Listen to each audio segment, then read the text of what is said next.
Hello, not growing audience, and welcome back to Too Long Didn't Scroll.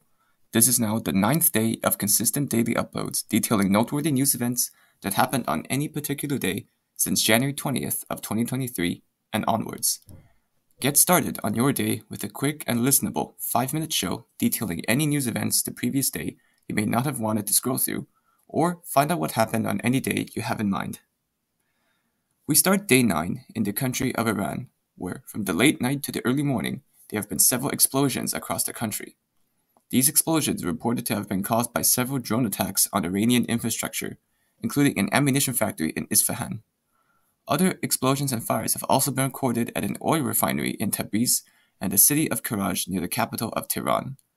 One recent drone attack on a military facility was stated by Iranian officials to have been thwarted and only caused minor damage, and officials have also stated that this string of explosions caused no casualties or significant damage.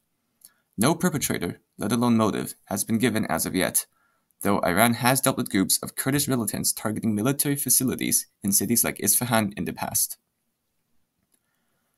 Meanwhile, in Iran, in the province of West Azerbaijan, the province has been struck by a series of earthquakes which have been shaking the region since the 1st of September of 2022. The earthquake swarm continued today with a magnitude 5.9 earthquake that occurred at around 9:44 p.m. local time, killing at least 2 people and injuring hundreds of others, in addition to several power outages and damage to infrastructure. The earthquakes so far have killed 7 people and injured over 500. Moving over to the Palestinian-controlled eastern portion of the city of Jerusalem, another attack after the previous day's deadly synagogue shooting has occurred, with the victim this time being a 47-year-old Israeli with his 23-year-old son, both of whom are now in serious condition.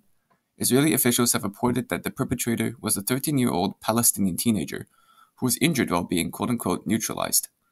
Israeli officials are treating this incident as a terrorist attack in the wake of numerous attacks by Israeli and Palestinian parties on civilians of both sides these past few days. Centering back in on the Russo-Ukrainian war, both Ukrainian and Russian forces exchanged particularly heavy fire with each other today, as regions like the Donbass are still heavily and violently contested. Russian officials have stated that an attack from Ukraine by a HIMARS missile system hit a hospital in Novoyadar in the Luhansk Oblast in Donbass, killing 14 and injuring 24 in what is stated to be a quote-unquote deliberate attack, though the details of the incident have yet to be verified. Meanwhile, Ukrainian forces accused Russia of launching a strike of its own on the cities of Syrenia Buda, Esman, and Shalahain in the Sumy Oblast, destroying several buildings, including a kindergarten. Details of both incidents have yet to be fully verified. Heading on over to Europe, the presidential elections in Czechia, or the Czech Republic, have concluded, with independent Petr Pavel, who also used to serve as the chair of the NATO Military Committee, coming out on top with 58% of the vote, according to the Czech Statistical Office, as opposed to main opposition Andrej Babis, former Czech Prime Minister and leader of the Action of the Satisfied Citizens, or ANO, party.